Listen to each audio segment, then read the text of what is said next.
And this is a video introduction about Module 3, political socialization, public opinion, and political ideologies. In previous two learning modules, we have acquired some basic knowledge about the legal frameworks of U.S. government, the constitutions, the principal doctrines that guide the system of government in the United States. In the next two learning modules, we're going to focus on the politics, the political aspect of American government, the people, and how people are being socialized, educated to support the democratic ideas, how people form their political opinions about various political issues, how those opinions guided the policy making process, and how people are different, you know, of their political ideologies, and what are political ideologies, and how each ideologies differ from one another. So this is module probably is more related to us in the personal level. So to better understand yourself or the color of your brain, in the module I have linked the self test, and you can answer dozens of questions, and the test will tell you very accurately which ideology you might agree with. So the test is called ideologue, and you can do this test, and you might find some similar tests online. But either way, I think this is an opportunity to find out your political affiliation, to know better about yourself.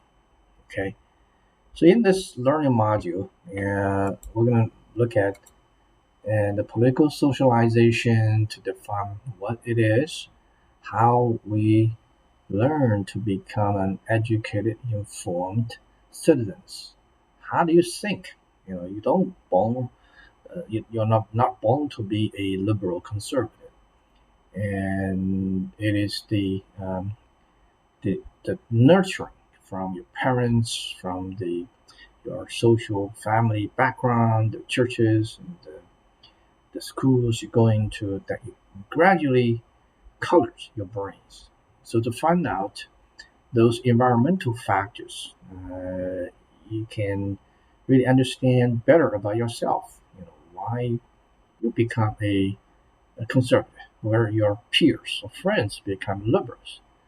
And by analyzing what kind of parents, what kind of family they come from, which church they attended to, what kind of education they got, what books to read, what TV they watch, what kind of social media they browse, and those kind of tells you a lot of information about how you become a different kind of political animals.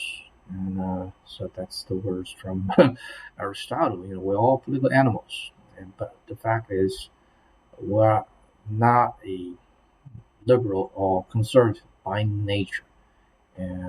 We simply acquired those political ideologies or political identities as through our later learning process. To find out what people think, we quite often have to conduct a public opinion polls. So people have different attitudes, preferences, and values in their head. So when they are being invited to make a judgment on those questions, such as gun control, religious freedom, uh, President Trump's presidency, so on and so forth, you can see easily how people can give you their personal opinions about those kind of issues. So when you conduct a poll that can collect those opinions in a scientific ways, and those opinions will be a useful guidance to see what are the dominant, you know, opinions about Americans on various issues. Yeah, it can be helpful to understand it.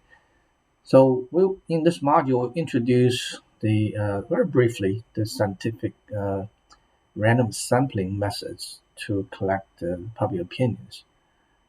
So in order for your opinion to be cost effective, you have to draw a small sample of the large population and to design your questionnaires carefully.